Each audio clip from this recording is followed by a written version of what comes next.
परमेश्वर के नाम की महिमा हो कि परमेश्वर ने फिर हम सबको को ये अवसर प्रदान किया कि आज भी हम उसके वचन में हम ध्यान करेंगे। जिस प्रकार हम एफिसियों की पत्री पढ़ रहे हैं, पिछले दो एपिसोड में हमने एफिसियों की पत्री को हमने देखा, उसका पहला अध्याय देखा। आज प्रभु की इच्छा हुई तो एफिसियों की पत्री उसका दूसरा अध्याय को हम देखेंगे। स्क्रीन को हम शेयर करते हैं।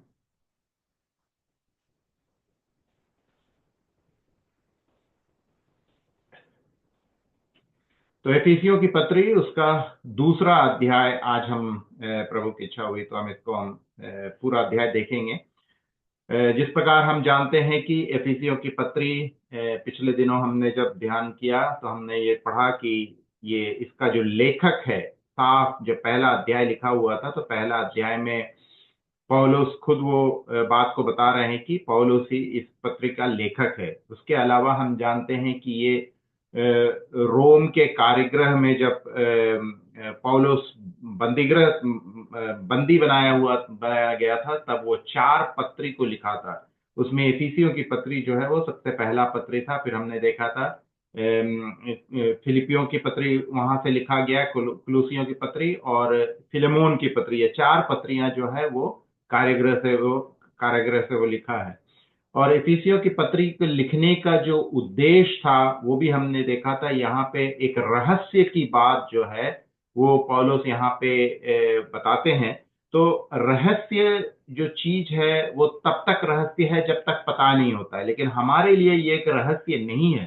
तो ये रहस्य क्या है वो यहाँ पे हमको बता रहे हैं कि जो पुराने नियम के विश्वासियों को ये रहस्य पता नहीं था, वो एक रहस्य था। लेकिन आज नए नियम के विश्वासियों को ये रहस्य जो था वो पता चल गया है, इसलिए अब वो रहस्य नहीं है। और हम जानते हैं इस लेख का, इस पत्री जो एफिसियों की पत्री है, इसका जो थीम है, शीर्ष जो है वो है कलीसिया। कि कलीसिया के बारे में जो छिपी हुई बातें थी, जो रहस्य था, वो कलीसिया जो है हमारे लिए जो वो रहस्य नहीं है, उस बात को वो बता रहे हैं कि कलीसिया है क्या, उस बात को हम देखेंगे। उसके अलावा हमने पिछले दिनों जिस प्रकार इंट्रोडक्शन में हमने देखा था कि एफिसियों की पत्री जो है सिर्फ 6 अध्याय है और उसको 3 भाग में बांटा जा सकता है। पहला भाग जो था एक विश्वासी का धन, the wealth of a believer. प्रभु यीशु मसीह को जब हम ग्रहण करते हैं तो हमारा जो धन है वो कहाँ पे है? हमने देखा था स्वर्ग में है, स्वर्ग स्थानों में है ना। The wealth of a believer हमने देखा था, वो इन हेवनली प्लेसेस जिसको हम कहते हैं। और जो दूसरा भाग है वहां हम आएंगे जब चौथे अध्याय को जब हम देखेंगे, चौथा अध्याय और 5वां अध्याय को जब हम देखेंगे, वहां पे एक विश्वासी का चाल चलन कैसा होना चाहिए, the walk of a believer. पहला अध्याय, दूसरा अध्याय, तीसरा अध्याय में हम देखेंगे एक विश्वासी का धन। और दूसरा भाग जो है चौथा और 5वां अध्याय और छठा अध्याय का पहला से लेकर के कुछ 8 या 9 तक हम उसको देखेंगे। वहां पे ये दूसरा भाग है। और जो तीसरा भाग जो है the warfare of a believer, एक विश्वासी का इस संसार में जब हम जीवन को व्यतीत करते हैं तो हम हमेशा एक युद्ध में हैं। वो युद्ध किसके साथ है? हम वी डोंट, वहां पे पौलुस साफ बता रहे हैं कि हम हमेशा, हमारा जो जीवन जो है वो संघर्ष का जीवन है। क्यों? क्योंकि हमने शैतान से अपना वाचा, जो हमारा शैतान के साथ जो दोस्ती था उसे हमने तोड़ दिया। और जब हम शैतान से दूर हो गए तो शैतान क्या है? हमारे पीछे भाग रहा है, क्योंकि हम उसके साथ नहीं है। इसलिए हमेशा एक युद्ध है। अब देखिए, बीमारी आएंगे, तकलीफ आएंगे, कष्ट होगा, क्योंकि प्रभु यीशु मसीह ने खुद कहा है कि जब मैं इस दुनिया में था मुझे इतना कष्ट हुआ तो तुम मेरा अनुयायी हो, तुम्हें भी हमसे भी ज्यादा कष्ट होगा। तो हमेशा जब तक हम इस दुनिया में तब तक एक युद्ध में है। और वो युद्ध क्या है? जो शैतानी ताकतें हैं उनके साथ हमारा युद्ध है। हमेशा देखिए, कोई अच्छा काम करने जाएंगे तो हमें एक बाधा आ जाएगा, तो वो एक युद्ध है। आसानी से हम कुछ नहीं कर सकते हैं। हम विश्वास में मजबूत रहेंगे तो शैतान हमारे लिए परेशानी लाएगा। तो हमेशा एक युद्ध है, हमें उसे जीतना है। इस बात को पौलुस वहां पे हम 6वें अध्याय में जब आएंगे तो हम देखेंगे कि किस प्रकार हमारा जो इस दुनिया में जो युद्ध है और उस युद्ध से हमें कैसे जीतना है। हमने ये भी देखा था इंट्रोडक्शन में कि पॉल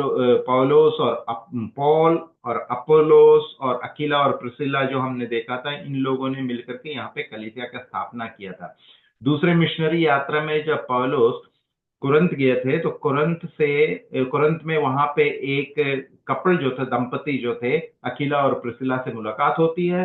वो दोनों अकीला और प्रिसिला भी जो थे वो टेंट मेकर थे, तंबू बनाने वाले थे, और पौलुस भी तंबू बनाने वाला था। तो दोस्ती हो गई, और दोस्ती होने के कारण पौल जो था उनको सुसमाचार सुनाया। सुसमाचार सुनाने के कारण वो लोग प्रभु में आए। और जब पौलुस वहां से एफेसस जाने वाले थे तो इन्होंने क्या किया, पौलुस ने अकीला और प्रिसिला को अपने साथ लेकर के गए और वहां जाकर के वहां सेवकाई शुरू किया। पौलुस वहां पे ज्यादा समय नहीं रुक पाए क्योंकि पौलुस का पहले से ही कुछ प्रोग्राम तय था, यरूशलेम जाना था। इसलिए उन्होंने क्या किया, अकीला और प्रिसिला को बोला कि तुम दोनों यहीं पर रह करके तुम सुसमाचार प्रचार करो। और पौलुस वहां से वो यरूशलेम की ओर चले जाते हैं, अंतियोक में चले जाते हैं। और जब तीसरा मिशनरी यात्रा के समय में पौलुस जो है फिर यहाँ पे एफेसस में आ जाते हैं। जब तीसरे मिशनरी यात्रा में पौलुस वहां पे आते हैं तो लोगों का मानना है कि उस समय तक कलीसिया की स्थापना हो गई थी। अकीला और प्रिसिला वहां पे थे और अपोलोस करके एक भाई भी वहां पे आकर के सुसमाचार पर प्रचार किए।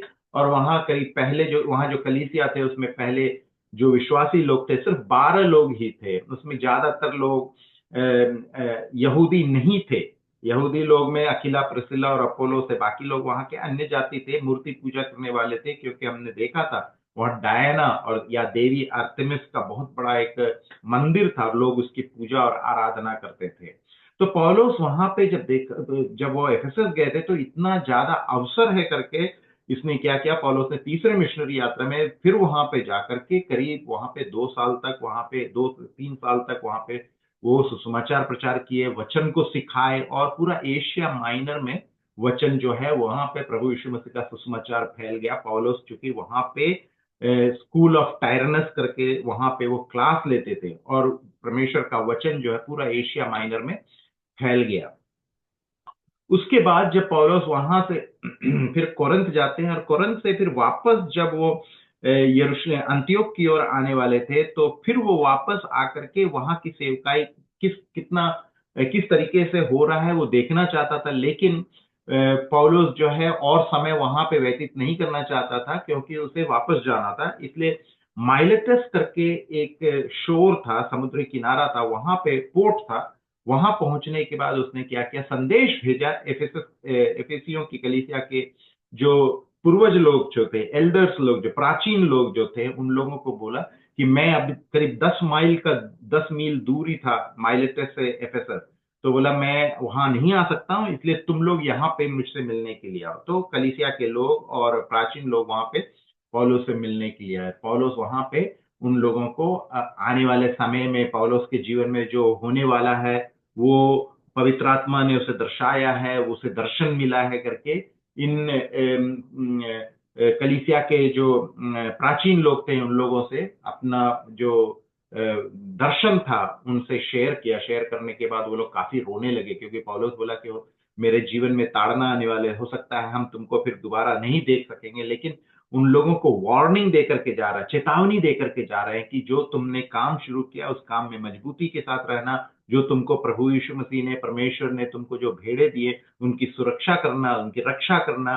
जो डॉक्ट्रिन, जो वचन तुमने सीखा है, जो सिद्धांत तुमको हमने बताया है, परमेश्वर के वचन का जो सिद्धांत है उस पे अडिग रहना, मजबूत रहना। शैतान आएगा भेड़ों के बीच में लोमड़ी के समान, शैतान आकर के कलीसिया को तहस नहस कर देगा, लेकिन तुम लोग बड़े सतर्क रहना। इन बातों को बताया और वहां के जो प्राचीन लोग थे पौलुस से गले मिलकर के काफी रोए और पौलुस वहां से वो चले जाते हैं। उसके बाद हम देखते हैं कि पौलुस को रोम में ले जाया जाता है। वहां से अंतियोक से सिसरिया करके एक जगह था, वहां पे करीब 2 साल तक जेल में था। वहां से फिर नाव में उनको रोम ले गया और रोम के कार्यगृह में वो यहाँ पे है। तो ये जो रोम में जो एक प्रिजनर के रूप में पौलुस वहां पे था, तो वो जो प्रिजनर था करके पॉल पौलुस जो था वो बाहर नहीं जा सकता था। पौलुस का खुद का किराया का एक मकान था। लोग आते थे लेकिन पौलुस बाहर नहीं जा सकता था, क्योंकि पौलुस को एक सेनापति के साथ बांधा गया था। तो 24 घंटे सेनापति उसके साथ रहता था। तो और पौलुस इन लोगों को सुसमाचार सुने, और काफी सेनापति लोग, सैनिक लोग जो थे, वो लोग सुसमाचार सुन करके प्रभु यीशु मसीह को ग्रहण किए। क्योंकि आप सोचो 24 घंटे अगर पौलुस के साथ आप रहोगे तो क्या करेगा पौलुस? पौलुस वहां केवल गाना नहीं गा रहा है, वो सुसमाचार सुनाएगा। और लोग आते थे वहां वचन सीखने के लिए, और वचन सीख करके लोग दूर दूर जाकर के प्रचार कर रहे थे।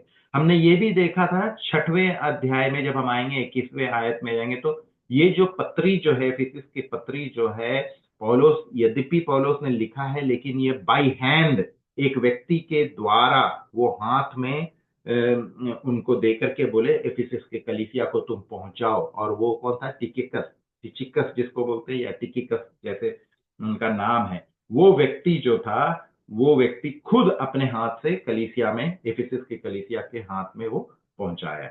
वो हमने पहला अध्याय में भी हमने देखा था कि वो काफी चीज की बात में पौलुस वहां पे बता रहे कि हम कौन है मसीह में। जब मसीह हमें, हमारे जन्मने से पहले परमेश्वर ने हमें चुन लिया। वो पहला अध्याय में हमने देखा था, हम देखेंगे उसका सारांश, हम देखेंगे दूसरे स्लाइड में। लेकिन आज जब हम इफिसियों की पत्री दूसरा अध्याय जब शुरू करेंगे, वो पहला अध्याय का कंटिन्यूएशन है। इसलिए पहला अध्याय जानना बहुत जरूरी है, क्योंकि पहला अध्याय में जो जो बातें पौलुस ने बताया उसी को आगे ले जा रहा है पौलुस, इसलिए कंटिन्यूएशन है। हमने जैसे पिछले भी बताया था, पहला अध्याय, दूसरा अध्याय और तीसरा अध्याय, ये 3 अध्याय जो है एक विषय को बता रहा है। वो क्या है? The wealth of a believer. एक विश्वासी का प्रभु यीशु मसीह में जो धन, वो धन की बात कर रहा है कि हम कोई साधारण व्यक्ति नहीं है, हम धनवान लोग हैं। लेकिन हमारा धन यहाँ नहीं है, संसार में हम गरीब हैं, लेकिन हम स्वर्ग में धनवान हैं। हम स्वर्गीय स्थानों में हैं, प्रभु यीशु मसीह के साथ हैं। प्रभु यीशु मसीह का जो भी है वो हमारा है। पिछले हफ्ते हमने वो देखा था, उस बात को हम फिर एक बार दोहराएंगे। तो एफिसियों की पत्री दूसरा अध्याय का जो शीर्ष होगा, मृत्यु से जीवन की ओर। मतलब क्या है? मृत्यु से जीवन की ओर, मतलब हम पीछे नहीं जा रहे, हम आगे बढ़ रहे। एक विश्वासी जो है वो प्रभु यीशु मसीह में जब आ जाता है तो उसका जीवन जो है एक सीढ़ी के समान है। हम नीचे नहीं आ रहे, हमारा जो जीवन है अग्रसर हो रहा है किसकी ओर? मेच्योरिटी की ओर, परिपक्वता की ओर। हम परिपक्व नहीं है, हम अभी पूर्ण रूप से, हमारा शुद्धिकरण नहीं हुआ, सैंक्टिफिकेशन जिसको हम बोलते हैं, शुद्धिकरण जो है दिन प्रतिदिन, है ना। तो हम उस ओर जा रहे हैं। हमने पिछले हफ्ते भी देखा था, कब तक जाएंगे? सिर तक। सिर कौन है? प्रभु यीशु मसीह है। हम क्या है? शरीर है। तो हम वो मैच्योरिटी जब प्राप्त करेंगे तो सिर के जैसा हो जाएंगे, सिर के समान हो जाएंगे। तो उसकी ओर हम अग्रसर हैं। हम मरे हुए में से हम जीवन पाए हुए लोग हैं। हमारा पहला अवस्था जो था वो मरा हुआ अवस्था था, लेकिन आज हम मरे हुए नहीं है। इस बात को पौलुस यहाँ पे दूसरे अध्याय में हम देखेंगे। तो इफिसियों की पत्री का जो विषय, पहला अध्याय का विषय जो हमने पिछले हफ्ते देखा, वो क्या देखा? आशीष। एक व्यक्ति मसीह यीशु में आने के बाद उसको कौन कौन से आशीष मिलते हैं? हमारा जो धन है, हमारा जो वेल्थ जो है, वो इस पृथ्वी पर नहीं है बल्कि स्वर्ग में है। हमने देखा था, इसलिए हम ज्यादा टाइम इसमें हम नहीं देखेंगे। हमारा चुनाव, इलेक्शन जिसको बोलते हैं, हम इस दुनिया में आने से पहले हमें परमेश्वर ने चुन लिया। इसका मतलब क्या हुआ कि चुन लिया मतलब बाकी लोगों को नहीं चुना जो उद्धार नहीं पाएंगे? नहीं, हमें चुन लिया मतलब प्रभु यीशु मसीह, प्रभु यीशु मसीह को इस दुनिया में भेजा गया ताकि वो हमारे पापों का प्रायश्चित करे। लेकिन हमें वो प्रभु यीशु मसीह को ग्रहण करना होगा। Even though we are elected, but we have to make our own choice. निर्णय हमारा है। हमने पिछले हफ्ते देखा था पूर्व नियति, प्री इंकारनेशन, प्रीडेस्टिनेशन, पूर्व नियति, छुटकारा, है ना। हमारा जो रिडेम्पशन है, हम जो उद्धार पाए, हम पापों से हमारा जो उद्धार हुआ है, गोद लेना, एडॉप्शन, हम गोद लिए हुए परमेश्वर के संतान हैं। प्रभु यीशु मसीह परमेश्वर का पुत्र है। हम कैसा पुत्र है? गोद लिया हुआ पुत्र है। यहूदी रीति रिवाज में हम देखे थे, गोद लिया हुआ जो बेटा होगा उसका जो अधिकार होगा वो एक पुत्र का अधिकार होगा। इसलिए हम गोद लिए हुए बच्चे हैं, और परमेश्वर के परिवार में प्रभु यीशु मसीह पुत्र है और हम गोद लिए हुए बेटे हैं, तो हमारा जो अधिकार है वो अधिकार है जो प्रभु यीशु मसीह का है।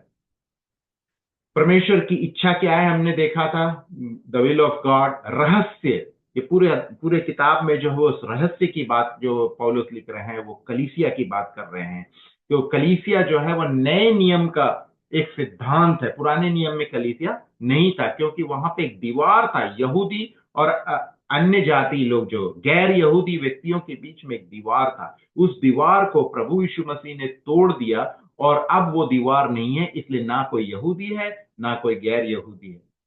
तो हम एक हो गए। तो कलीसिया जो है, चर्च जो है, एक फैमिली है, एक वन यूनिट है। विधान, क्षमा, विरासत और छाप, है ना, ceiling of the Holi spirit, ये सब चीज हमने पिछले हफ्ते हमने देखा था। अब आइए इफिसियों के पत्री दूसरा अध्याय, पहला, दूसरा और तीसरा आयत। तो ये बात जो हमने पहले अध्याय में जो पढ़ा था उसी को आगे बढ़ा रहा है पौलुस यहाँ पे। और यहाँ पे पहला, दूसरा और तीसरे आयत में वो किस बात को बता रहे हैं? हमारी पिछली स्थिति, कि हम प्रभु यीशु मसीह में आने से पहले हम क्या थे, हमारा स्थिति क्या था, वो कभी भूलना नहीं है। पौलुस बता रहे हैं हम कैसे थे, हमारी पुरानी अवस्था को हमें भूलना नहीं चाहिए। आइए हम इसको पढ़ेंगे। इफिसियों के पत्री दूसरा अध्याय 1 से 3। एक समय था जब तुम लोग, पौलुस जब ये बात को लिख रहे हैं तो इस बात को मैंने अंडरलाइन किया, तुम मतलब यहूदी नहीं, गैर यहूदी लोग, मतलब हम लोग गैर यहूदी लोग, क्योंकि इफिसियों की कलीसिया में जो ज्यादातर लोग थे वो कौन थे? गैर यहूदी लोग थे। इसलिए पौलुस बोल रहा है एक समय था, है नहीं, वो पास्ट है, पूर्व की बात कर रहा है कि एक समय था जब तुम लोग उन अपराधों और पापों के कारण आध्यात्मिक रूप से मरे हुए थे। तो वो किसको बोल रहा है? जो गैर यहूदी लोग हैं उनसे बात कर रहा है, जेंटाइल से वो बात कर रहा है। और ये बता रहा है कि एक समय था उद्धार पाने से पहले, मसीह को ग्रहण करने से पहले तुम लोग कैसे थे? उन अपराधों और पापों के कारण आध्यात्मिक रूप से मरे हुए थे। You are spiritually dead. कैसे मरे हुए थे? स्पिरिचुअली, आध्यात्मिक रूप से मरे हुए थे। दूसरा है जिनमें तुम, फिर गैर यहूदियों से वो बात कर रहा है, जिनमें तुम पहले संसार के बुरे रास्तों पर चलते हुए और उस आत्मा का अनुसरण करते हुए जीते थे। फिर को पुरानी अवस्था बता रहा है। तो इस बात को जब हम पढ़ेंगे तो हम अपने आप को भी हम यहां पे डाल सकते हैं कि हम भी उन लोगों के समान थे, आध्यात्मिक रूप से मरे हुए थे। हम पहले कैसे थे? संसार के बुरे रास्तों पर चलते थे और उस आत्मा का अनुसरण करते हुए जीते थे। किस आत्मा का? जो इस धरती के ऊपर की आत्मिक शक्तियों का स्वामी है। कौन है आत्मिक शक्तियों का स्वामी? शैतान, है ना। वही आत्मा अब उन व्यक्तियों में काम कर रही है जो परमेश्वर की आज्ञा नहीं मानते हैं। वही आत्मा अब उन व्यक्तियों में काम कर रही है जो परमेश्वर की आज्ञा नहीं मानते हैं। तीसरा आयत, एक समय हम भी, पहले क्या बोला? पहला आयत और दूसरे आयत में तुम्हारी अवस्था ऐसे थी, तुम ऐसे थे, तुम आध्यात्मिक रूप से मरे हुए थे, तुम संसार के बुरे रास्ते पर चलते थे, तुम शैतान के अधीन थे। लेकिन अब पौलुस तीसरे आयत में क्या बोल रहा है? एक समय हम, यानी पौलुस एक यहूदी है, अब वो यहूदी और अन्य जातियों को, सबको को एक साथ लेके हम भी उन्हीं के बीच जीते थे। तो वो अपने आप को अलग नहीं कर रहा है। यहूदी लोग सोचते थे कि अरे परमेश्वर मेरा है, मंदिर मेरा है, महायाजक मेरा है, बलिदान में सब चीज हमारा है, बाकी लोग तो सब कहते हैं ना, लाइक डॉग्स बोलते हैं वहां पे। तो पौलुस बोल रहा है कि हम भी, यहूदी लोग भी उन्हीं के बीच जीते थे और अपनी पापपूर्ण प्रकृति की भौतिक इच्छाओं को तृप्त करते हुए अपने हृदयों और पापपूर्ण प्रकृति की आवश्यकताओं को पूरा करते हुए संसार के दूसरे लोगों के समान परमेश्वर के क्रोध के पात्र थे। तो सबसे पहले पौलुस पहला आयत दूसरा आयत में गैर यहूदियों से बात किया, और तीसरे आयत में आकर के वो बोल रहा है हम लोग भी ऐसे ही थे। तो यहूदी लोगों को बोल रहा है तुम ज्यादा घमंड मत करो, तुम भी ऐसे ही थे, तुम भी पाप में थे, तुम भी संसार के रीति रिवाज में थे, इसलिए परमेश्वर के क्रोध के पात्र थे। सिर्फ गैर यहूदी लोग नहीं, यहूदी लोग भी परमेश्वर के क्रोध के पात्र थे। तो हमारा पुराना स्वभाव, इस बात को हमने देखा, उन अपराधों और पापों के कारण आध्यात्मिक रूप से मरे हुए थे। हमारी पुरानी अवस्था ये थी, संसार के बुरे रास्तों पर चलते हुए उस आत्मा का अनुसरण करते हुए जीते थे। तीसरा, शैतान का अनुसरण करते थे। चौथा, हम सभी एक समय अपने शरीर की वासनाओं में जीते थे। पांचवा, परमेश्वर के क्रोध के पात्र थे। ये पांच बातों को पौलुस ने पहला दूसरा तीसरा आयत में अपने इस पत्र में कलीसिया के लोगों को लिखते हैं। पुरानी अवस्था को, यहूदियों का पुरानी अवस्था, गैर यहूदियों की पुरानी अवस्था, दोनों ही पाप में अपने जीवन को व्यतीत करते, परमेश्वर के क्रोध के पात्र थे। सिर्फ गैर यहूदी नहीं, यहूदी लोग भी परमेश्वर के क्रोध के पात्र थे। इस बात को पहला दूसरा तीसरे आयत में यहां पे लेखक बता रहे हैं। अब आइए दूसरा भाग हम देखेंगे। तो पहला भाग हमने ये देखा, पुरानी अवस्था। अब दूसरा भाग जो है उसका विपरीत होगा, हमारी पुरानी अवस्था नहीं, अब हमारी वर्तमान स्थिति। सबसे पहले पौलुस हमारी पुरानी अवस्था को बताया, और अब वो बता रहे हैं कि हम अब पुरानी अवस्था में नहीं है, हमारा परिवर्तन हो गया है, हम एक नए कपड़े को पहन रखे हैं। हमने देखा था पिछले दिनों, हमारी वर्तमान स्थिति की वो बात कर रहे हैं। चौथे आयत से हम पढ़ेंगे, किंतु परमेश्वर, देखिए किंतु, तो किंतु जो है पहला दूसरा तीसरा आयत बोलने के बाद चौथा का जो कनेक्शन है, किंतु परमेश्वर करुणा का धनी है हमारे। अब क्या है, तुम नहीं बोल रहे, पहला आयत में दूसरे आयत में तुम बोला, तीसरा आयत में हम बोला, अब यहां चौथे आयत में ना तुम है ना हम है, हमारे हो गए। मतलब क्या हो गया, ना गैर यहूदी ना यहूदी, एक हो गए हम, अब कोई भेद नहीं है। हमारे प्रति अपने महान प्रेम के कारण, उस समय अपराधों के कारण हम लोग सब कोई आध्यात्मिक रूप से अभी मरे हुए थे, मसीह के साथ साथ उसने हमें भी जीवन दिया। हम मरे हुए थे, हम सब कोई, यहूदी गैर यहूदी, मरे हुए थे, हमारा पिछला जो अवस्था था। लेकिन मसीह यीशु में हम क्या हो गए, जीवन दिया है। परमेश्वर ने मसीह में हमें जीवन दिया। प्रभु यीशु मसीह मारा गया, हम भी अपने पाप में मर गए। प्रभु यीशु मसीह जी उठे, हम भी प्रभु यीशु मसीह के साथ जी उठे। प्रभु यीशु मसीह आज कहां, स्वर्ग में विराजमान है। हम भी कहां विराजमान है, प्रभु यीशु मसीह के साथ स्वर्ग में विराजमान है। हमारा शरीर विराजमान नहीं, लेकिन हमारा आत्मा जो प्रभु यीशु मसीह के साथ है। इसलिए वो जो वेल्थ बोल रहे हैं, जो धन जो बोल रहे हैं, स्वर्गीय स्थानों में है।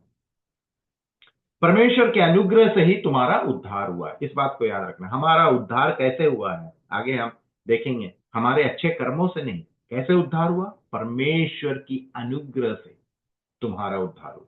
छठवां है, और क्योंकि हम यीशु मसीह में हैं, इसलिए परमेश्वर ने हमें मसीह के साथ ही फिर से जी उठाया और उसके साथ ही स्वर्ग के सिंहासन पर बैठा। क्योंकि हम मसीह में हैं, हम मसीह के साथ है, सब चीज मसीह में है। क्योंकि मसीह मारा गया, हम भी मारेंगे। मसीह जी उठा, हम भी जी उठे। मसीह स्वर्ग में विराजमान है, हम भी स्वर्ग में विराजमान।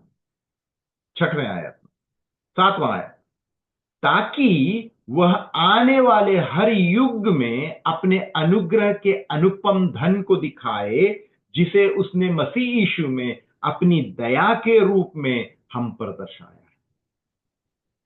ये जो सातवां आयत है बहुत ही महत्वपूर्ण है। लोग पूछते हैं ना कि परमेश्वर जो है अगर इतना दयालु है, तो इतने लोग, बच्चे लोग अफ्रीका के देशों में क्यों भूखे मर रहे हैं, ये सारे जगह युद्ध हो रहे हैं, लोग तहस नहस अपने जीवन को कर रहे हैं, लोग बम में मर रहे हैं, लोग बीमारी से, परमेश्वर इतना क्रूर कैसे हो सकता है? वो परमेश्वर का संतान है, परमेश्वर को दया नहीं है? भूख से भूख से मर रहे हैं छोटे छोटे बच्चे, उसने क्या गलत काम किया? उसका उत्तर यह है, 7वां आयत, परमेश्वर ऐसा क्यों किया? ताकि वह, परमेश्वर, आने वाले हर युग में अपने अनुग्रह के अनुपम धन को दिखाए, जिसे उसने मसीह यीशु में अपनी दया के रूप में हम पर दर्शाया है। मसीह यीशु में वो अपनी दया को हम पर जो दर्शाया है, कैसे दर्शाया है? कालवरी क्रूस पर खुद अपना इकलौता। हम सवाल कर रहे हैं बाकी लोग जो छोटे छोटे बच्चे मर रहे हैं, लेकिन ठीक है, वो सही है, कहना सवाल करना सही है, लेकिन आप ये सोचिए ना, अगर परमेश्वर क्रूर है तो खुद अपना बेटा उसने कुर्बान कर दिया। किसके लिए? मेरे लिए, तुम्हारे लिए, हम सबों के लिए। कौन करता है ऐसा? परमेश्वर कितना प्रेमी है कि वो नहीं चाहता था कि हम मर जाएं, हम पाप की दलदल में चले जाएं, हम नरक में चले जाएं। इसलिए पापों का प्रायश्चित के लिए उसने अपने इकलौते पुत्र को हमारे लिए कालवरी क्रूस पर बलिदान किया। तो हमसे प्रेम करता है तभी तो किया, नहीं तो खुद का बेटा को बलिदान करने वो क्यों क्यों किया? वो नहीं चाहता था कि हम वो वेदना को सहे, वो नहीं चाहता था कि हम उस कष्टों को सहे, इसलिए खुद अपने इकलौते पुत्र को कालवरी क्रूस पर हमारे लिए और सारे संसार के लिए बलिदान कर दिया। हम स्वर्गीय स्थानों पर कैसे बैठे हैं, यही बात हम बोल रहे थे ना। हम कैसे स्वर्गीय स्थान, बार बार ये स्टेटमेंट बोलते हैं ना, तो लोग पूछते हैं हम तो पृथ्वी पे हैं, स्वर्ग में हम कैसे बैठे हैं? मसीह के साथ साथ उसने हमें भी जीवन दिया। हम मरे हुए थे, कैसे जीवन मिला? क्योंकि मसीह का पुनरुत्थान हुआ, हम भी जी उठे। क्योंकि हम यीशु मसीह में हैं, इसलिए परमेश्वर ने हमें मसीह के साथ ही फिर से जी उठा, उसके साथ ही स्वर्ग के सिंहासन पर बैठाया। ये परमेश्वर का वचन कह रहा है। परमेश्वर कह रहा है कि मसीह के साथ हमें जीवन दिया, मसीह के साथ हमें जी उठाया और मसीह के साथ हमें स्वर्ग पर बैठाया।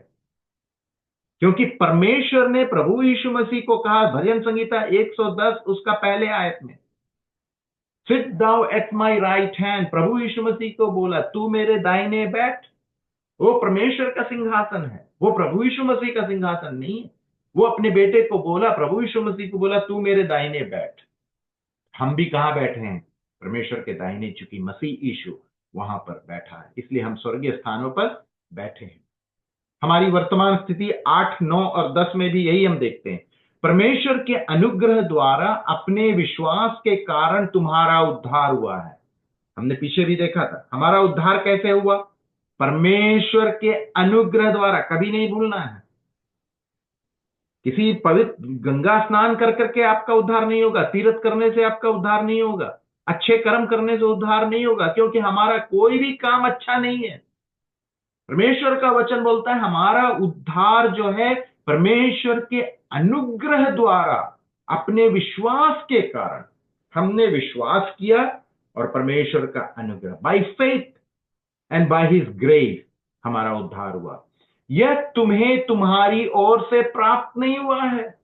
तुम में कोई काबिलियत नहीं थी कि तुम उद्धार पा लिए, तुम में कोई अच्छा काम नहीं था इसके द्वारा तुम उद्धार नहीं, तुम बहुत पढ़े लिखे हो इसलिए तुम उद्धार पाए नहीं है, तुम बहुत धनवान हो इसलिए तुम उद्धार पाए, ऐसा कुछ नहीं है। तुम्हारी कोई भी कर्म इसमें नहीं है, क्योंकि तुम्हारा कोई कर्म अच्छा है ही नहीं। मनुष्य का कोई कर्म अच्छा नहीं है, तुम्हारी ओर से प्राप्त नहीं हुआ है। तुमने इसके लिए कुछ नहीं किया, हमने कुछ नहीं किया। हमने क्या किया? हमने इसके लिए कोई मेहनत नहीं किया, और मेहनत करके भी हम इसे प्राप्त नहीं कर सकते हैं। परमेश्वर का अनुग्रह और हमारा विश्वास, बल्कि यह तो परमेश्वर का वरदान है। उद्धार क्या है? परमेश्वर का वरदान, it's a gift of God. यह हमें दिया हुआ एक वरदान है।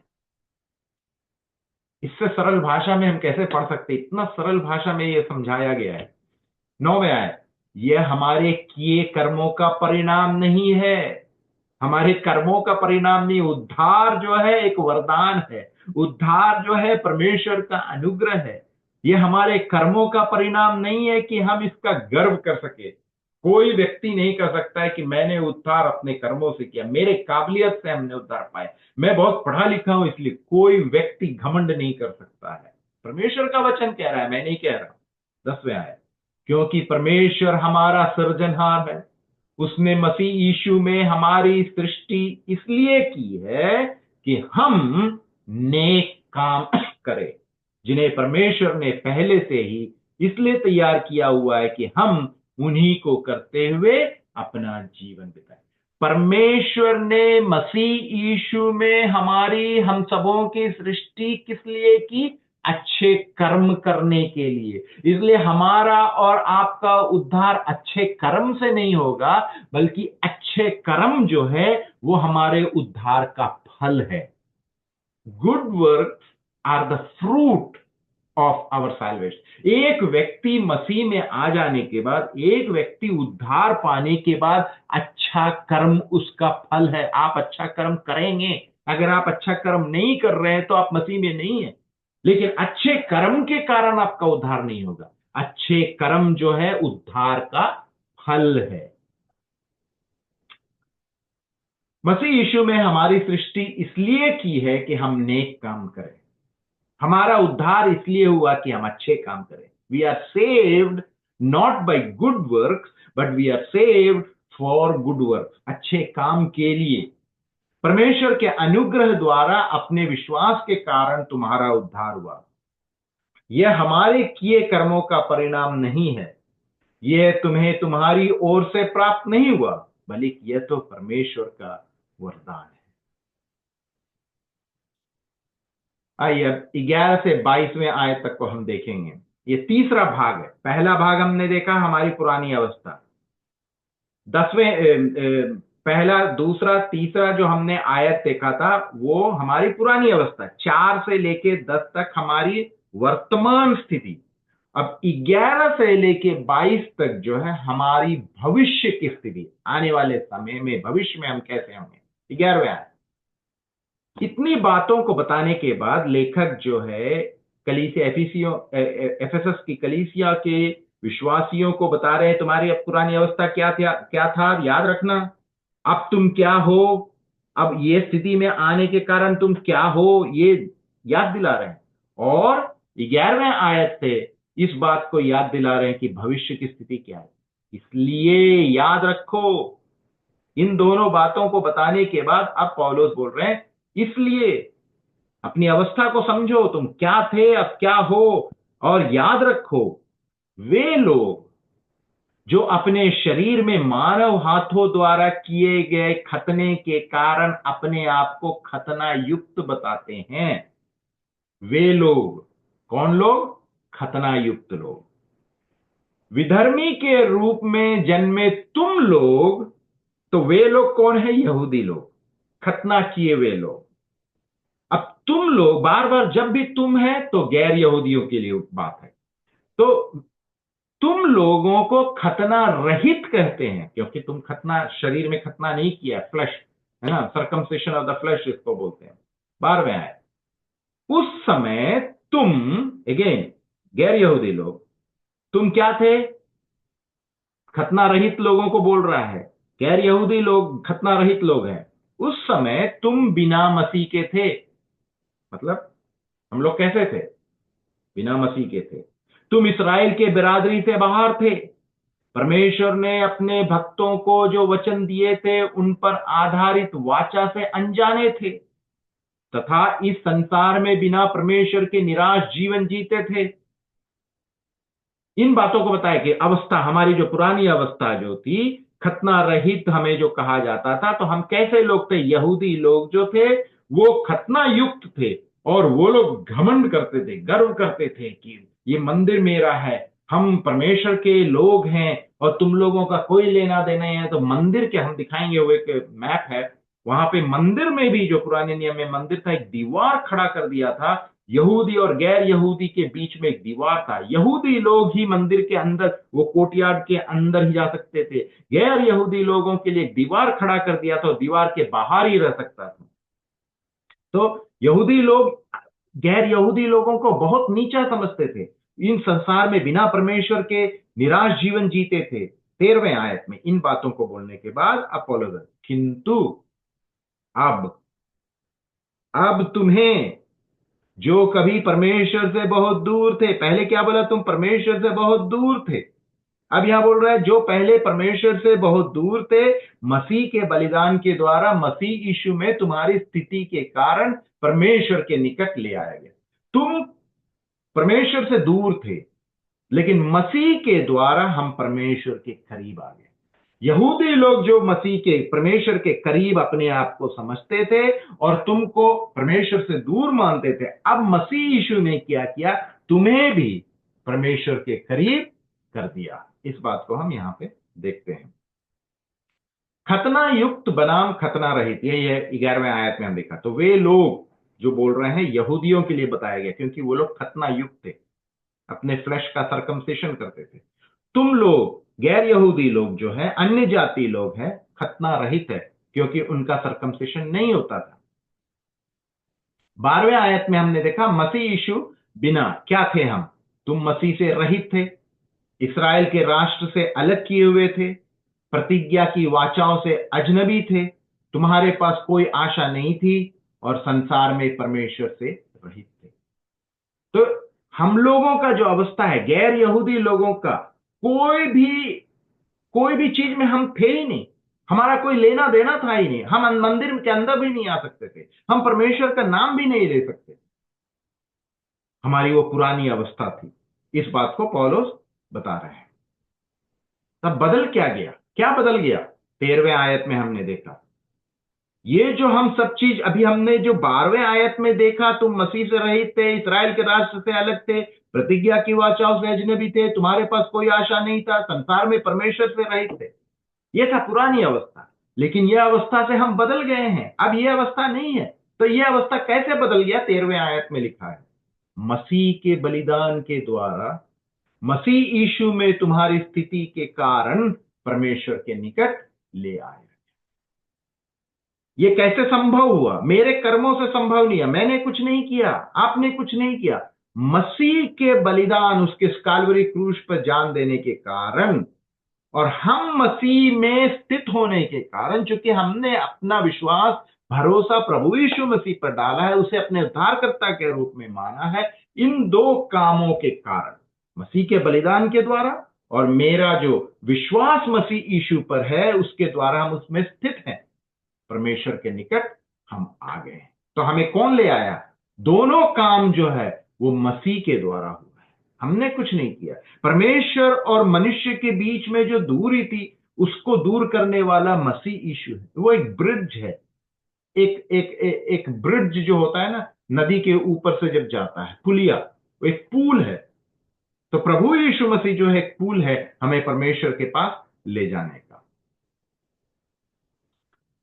14वें आयत से देखेंगे हमारी भविष्य की स्थिति। यहूदी और गैर यहूदी आपस में एक दूसरे से नफरत करते थे, पुरानी बात कर रहा है, अलग हो गए थे, ठीक ऐसे जैसे उनके बीच में कोई दीवार खड़ी हो, किंतु मसीह ने स्वयं अपनी देह का बलिदान देकर नफरत की उस दीवार को गिरा दिया। एक दीवार था, यहूदी इस तरफ, गैर यहूदी इस तरफ, और ये दीवार को प्रभु यीशु मसीह ने अपने जान को दे करके इस दीवार को तोड़ दिया। अब जब इस दीवार को तोड़ दिया तो इन दोनों के बीच में कोई अंतर नहीं रहा, एक हो गए। 15वें, उसने ऐसा तब किया जब उसने अपने समूचे नियमों और व्यवस्थाओं के विधान को समाप्त कर दिया। उसने ऐसा इसलिए किया कि वह अपने में इन दोनों को, किन दोनों को? खतना युक्त और खतना रहित, यहूदी और गैर यहूदी को, इन दोनों को एक में मिला सके। और यही रहस्य है। कलीसिया जो है, ना यहां यहूदी है ना गैर यहूदी है, कलीसिया में हम सब मसीह के परिवार के लोग हैं, एक शरीर हैं, और ये दीवार को तोड़ने वाला प्रभु यीशु मसीह है और एक किया है, और इस प्रकार मिलाप करा दे।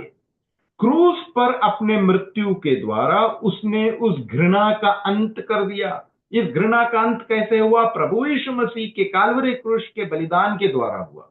और उन दोनों को, किन दोनों को? यहूदी और गैर यहूदी को परमेश्वर के साथ उस एक देह में मिला दिया। अब क्या है? हम एक शरीर हो गए। कलीसिया क्या है? एक शरीर है। हमने पहले अध्याय में देखा था, उस कलीसिया का सिर कौन है? प्रभु यीशु मसीह। किसने उसे सिर बनाया? परमेश्वर ने बनाया। और हम कौन है? शरीर। और ये शरीर क्या है? एक शरीर, एक देह है। उन दोनों और क्रूस पर 16वें आयत, और क्रूस पर अपनी मृत्यु के द्वारा बैर भाव का नाश करके एक ही देह में उन दोनों को संयुक्त करके परमेश्वर से फिर मिला दे। 17वें आयत, सो आकर उसने तुम्हें जो परमेश्वर से बहुत दूर थे, तुम्हें, फिर देखो, जब भी तुम बोल रहा है, तुम्हें बोल रहा है गैर यहूदी लोगों को, तुम परमेश्वर से बहुत दूर थे, और जो उसके निकट थे यहूदी लोग, उन्हें शांति का सुसमाचार सुनाया। तो सिर्फ गैर यहूदी ही नहीं शांति का सुसमाचार सुना, बल्कि यहूदी लोग भी शांति का सुसमाचार सुने हैं। और इस शांति का सुसमाचार सुनने के बाद जिन जिन लोगों ने इस पे विश्वास किया वो उद्धार पाए। यहां यहूदी भी नहीं है, गैर यहूदी भी नहीं है, हम कलीसिया हैं, हम मसीह में हैं, मसीह के शरीर हैं, चर्च जिसको हम बोलते हैं। 18वें, क्योंकि उसी के द्वारा एक ही आत्मा से परमपिता के पास तक हम दोनों की पहुंच हुई।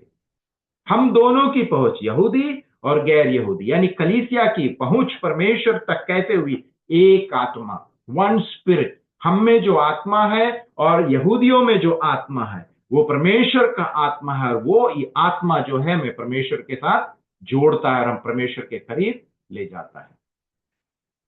यहूदी और गैर यहूदी मसीह में एक है। तो ये जो मंदिर है, हम देखते हैं पुराने नियम का जो स्केच है, यहाँ पे ये मंदिर था, ये ऑल्टर था, बेदी जो है, यहाँ पे पुरोहित लोगों का दरबार था, और यहाँ पे इसराइली लोग, यहाँ पे यहूदी लोग यहाँ पे आते थे, यहाँ पे स्त्री लोग, वुमेन्स कोर्ट जिसको बोलते थे, यहाँ पे दान पेटी वगैरह भी रखा हुआ होता था। और ये जो दीवार है, ये देख रहे, ये दीवार है, इस दीवार के इस तरफ यहां पे कोर्ट ऑफ जेंटाइल, गैर यहूदी लोग यहीं तक यहां पे आते थे। मंदिर यहां पे है, तो मंदिर में किसका प्रवेश है? यहूदी लोगों का। और गैर यहूदी लोग देखिए इस दीवार के उस पार थे, अंदर आ ही नहीं सकते थे, लेकिन प्रभु यीशु मसीह ने उस दीवार को तोड़ दिया। कैसे? अपने जान को कालवरी क्रूस पर बलिदान कर दिया। 19 से 22 तक पढ़ के समाप्त करेंगे। हमारा भविष्य की स्थिति हम देख रहे हैं, तीसरा भाग जो है 11 से 22 तक। 19 में आए, परिणाम स्वरूप अब तुम ना अनजान रहे और ना ही पराए। इसका इतनी बात बताने के बाद, सब चीज प्रभु यीशु मसीह ने किया करने के बाद, इसका रिजल्ट, परिणाम क्या हुआ? अब तुम अनजान नहीं हो। पहले तुम अनजाने थे, तुम पराए थे, लेकिन अब तुम अनजाने नहीं हो, अब तुम पराए नहीं हो, बल्कि क्या हो? अब तो तुम संत जनों के स्वदेशी संगी साथी हो गए। अब तुम क्या हो? संत हो। अब सुनील भाई संत है, संत सुनील, है ना? तो जितने भी सेवक लोग हैं, हम लोग सब कोई संत लोग हैं। कैसे संत बन गए? प्रभु यीशु मसीह में संत है, हमारे कार्यों के द्वारा हम संत नहीं है। तुम संत जनों, है ना? संत जनों के स्वदे, अरुण भी संत है। हम लोग सब कोई जो भी प्रभु यीशु मसीह को ग्रहण किए हैं, हरेक कोई हम लोग क्या है? संत लोग हैं। संत जनों के स्वदेशी संगी साथी हो गए। 20वां है, तुम एक ऐसा भवन हो। हम कौन है? भवन है, जो प्रेरितों और नबियों की नींव पर खड़ा है। You are the temple. पुराने नियम में हमने देखा था वो हाथ से बनाया हुआ मंदिर था, लेकिन नए नियम में जो मंदिर है ये कोई बिल्डिंग नहीं है, हम हैं परमेश्वर का मंदिर। तुम एक ऐसा भवन हो, इस मंदिर में परमेश्वर खुद वास करते हैं, परमेश्वर का आत्मा वास करता है। इस मंदिर, इस देह जिसको हम प्रभु यीशु मसीह ने बोल रहे हैं, 3 दिन के बाद वो जी उठेगा। तुम इस मंदिर को ढहा दोगे, लेकिन तीसरे दिन वो जी उठेगा। और ये मंदिर जो है वो इस भवन जो प्रेरितों और नबियों की नींव पर खड़ा है, the foundation of apostles and the prophet. जो चर्च है, डॉक्ट्रिन जो है, वो एपोस्टल और प्रेरितों के डॉक्ट्रिन पर निर्भर है। उन लोगों ने हमें जो चर्च का डॉक्ट्रिन जो दिया है, क्योंकि ये लोग जो थे प्रभु यीशु मसीह के साथ खूब चलते थे, इनका संपर्क खाते थे, साथ रहते थे, तो प्रभु यीशु मसीह ने इन लोगों को पूरा ट्रेन कर रखे थे। तथा स्वयं मसीह यीशु, जिसका अत्यंत महत्वपूर्ण कोने का पत्थर है। एक मंदिर का, एक बड़ा बिल्डिंग का कोने का पत्थर जो है वो बहुत इंपॉर्टेंट होता है। सिरे का पत्थर जिसको बोलते हैं, कोने का पत्थर बोलते हैं। और वो कोने का पत्थर कौन है? प्रभु यीशु मसीह। 21 और 22, मसीह में स्थित एक ऐसा स्थान की रचना के रूप में दूसरे लोगों के साथ तुम्हारा भी निर्माण किया जा रहा है, जहां आत्मा के द्वारा स्वयं परमेश्वर निवास करता है। तो परमेश्वर कहाँ निवास करता है? कोई हाथ से बनाए हुए मंदिर के अंदर नहीं, वो पुराने नियम की बात। नए नियम में ये मनुष्य के हाथों से बनाया हुआ मंदिर नहीं, ये हम है वो मंदिर। और इस मंदिर में क्या है? जहां स्वयं परमेश्वर निवास करते हैं, हम में परमेश्वर वास करते हैं, निवास करते हैं, क्योंकि हम वो मंदिर है ना। और प्रभु यीशु मसीह कौन है? वो सिरे का पत्थर है, कोने का पत्थर है, द कैपस्टोन जिसको बोलते हैं। हम लोग क्या है? शरीर है, शरीर के अलग अलग भाग है। हमारी भविष्य की स्थिति की बात यहां पे की गई है। तो क्या परिवर्तन क्या हुआ? ये जो तीसरा भाग में हमने देखा, परिवर्तन क्या हुआ। अब गैर यहूदियों को यहूदियों के बराबर अधिकार और विशेषाधिकार प्राप्त हुआ है, जो हमें पहले नहीं था। यहूदी और गैर यहूदी दोनों ही मसीही बनकर अपनी राष्ट्र पहचान को खो देते हैं। दोनों मसीही बन गए और बनने के बाद वो राष्ट्र पहचान खो देते हैं। यहूदी और गैर यहूदी मसीह के शरीर के साथी सदस्य हैं। कलीसिया के अंदर में हम जानते हैं कि अब कोई दीवार नहीं है, ना यहूदी ना गैर यहूदी, इसलिए हम कलीसिया में शरीर के अलग अलग भाग हैं। यहूदी अब कानून के अधीन नहीं है। यहूदी लोग क्या थे? पहले कानून, लॉ के अंदर में थे, है ना। अब उन लोगों के लिए, इसलिए अब लॉ इज एबॉलिश्ड। नए कवेनेंट में, नए नए नियम में जो लॉ जो है वो अब प्रायोगिक नहीं है। हम लोग ग्रेस में, अनुग्रह, है ना। तो वो लॉ जो था वो अब खत्म हो चुका है, उसके अधीन नहीं है। तो परिवर्तन यही हुआ है जो हमने एफिसियों की पत्री दूसरा अध्याय को जो हमने देखा, और अपने जीवन में हम जब उसको लागू करते हैं। यद्यपि पौलुस ने ये पत्र जो है एफिसी की कलीसिया को लिखा है, चर्च ऑफ एफेसस, लेकिन हम जब इस बात को पढ़ते हैं आज के समय में, ये हमारे लिए और आपके लिए लिखा गया, क्योंकि हमारी भी अवस्था यही थी। तो सिर्फ हम इस बात को, इस पत्र को पढ़ने के बाद ये ना सोचें कि अरे पौलुस ने तो एफेसस की कलीसिया के विश्वासियों के लिए लिखा था, लेकिन ये हमारे लिए भी तो लागू होता है, क्योंकि हम भी इसी अवस्था में थे। हमारी पुरानी अवस्था यही थी। हमारा प्रेजेंट सिचुएशन क्या है और हमारा भविष्य का सिचुएशन क्या है, इन बातों को समझ करके आज पवित्र आत्मा हमको ये बताती है कि हम भी जो पत्र पौलुस ने एफेसस की कलीसिया को लिखा, ये वहां के विश्वासियों के लिए सिर्फ नहीं, बल्कि आज सारे संसार के विश्वासियों के लिए ये एक प्रैक्टिकल बात है। अपने जीवन में इसे पालन करने की हमें बहुत ही जरूरत है, क्योंकि हम अपनी पुरानी अवस्था को भूल जाते हैं। जब तक हम पुरानी अवस्था को याद नहीं करेंगे, तब तक हम नई अवस्था जो हमारा है उसको हम महत्व नहीं दे सकते हैं। क्योंकि हमारी जो पुरानी अवस्था, पाप के दलदल से हमें परमेश्वर ने छुड़ाया है, हमें पवित्र किया, हमें संत कहा है। He has made us Holi. ये कोई छोटी बात नहीं है, बहुत बड़ी बात है। प्रभु हम सबों को आशीष दे। आने वाले दिनों में परमेश्वर के लिए हम अपने जीवन को व्यतीत करें, क्योंकि हमारा जो इस संसार में जो दायित्व है, और इस संसार में हम कौन हैं, इस बात को पौलुस ने हमें सिखाया कि हम परमेश्वर में क्या है, धनवान लोग हैं। और इस बात को हम तीसरे अध्याय में भी देखेंगे, the wealth of a believer. एक विश्वासी का धन वो यहां नहीं है, यहां कष्ट होगा, तकलीफ होगा, लेकिन हमारा धन कहाँ है? स्वर्गीय स्थानों में है।